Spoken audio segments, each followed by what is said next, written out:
Քանի մարդ է աշխատում եւ քանիսը աշխատանք փնտրում, ավելի հեշտ է աշխատանք գտնել քաղաքում, թե գյուղում։ Այս եւ նման հարցերը խորհրդանշական են հնչում մայիսի 1-ին, աշխատանքի եւ աշխատավորների միջազգային օրը։ Ըստ պաշտոնական վիճակագրության 2024 թվականի 3-րդ եռամսյակի դրությամբ Հայաստանում 185,600 գործազուրկ ունենք։ Գործազրկության մակարդակը 13,3%։ Գործազուրկների կազմը բազմաշերտ է։ Աշխատունակ տղամարդկանց 11,8%-ը պաշտոնապես գործ չի ունեցել 2023-ին։ Կանանց 13,2%-ը։ Գյուղերում գործազրկության մակարդակն ավելի ցածր է։ 2023-ին գյուղական բնակչության 8%-ն է գործազուրկ եղել, քաղաքայինի մոտ 15-ը։ 2018-ից սկսած գյուղերում ցուցանիշը մոտ 3%-ով է նվազել, քաղաքայինը մոտ 9%-ով։ Գործազրկության մակարդակը բնութագրող թվերը տարբերվում են նաև ըստ մարզերի։ Ամենալավ ցուցանիշն ունի Արագածոտնը 4%։ Արարատում, Արմավիրում եւ Գեղարքունիքում տատանվում են 5-ից 7%-ի միջակայքում։ Ռեկորդագիրը Տավուշն է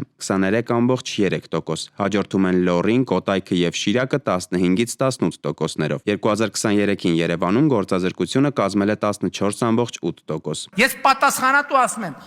Հայաստանի Հանրապետության ցանկացած քաղաքացի, ով աղքատության մեջ է, ով կենսամակարդակի խնդիր ունի, ով չի կարողանում ապրի, պետք է հետ գնա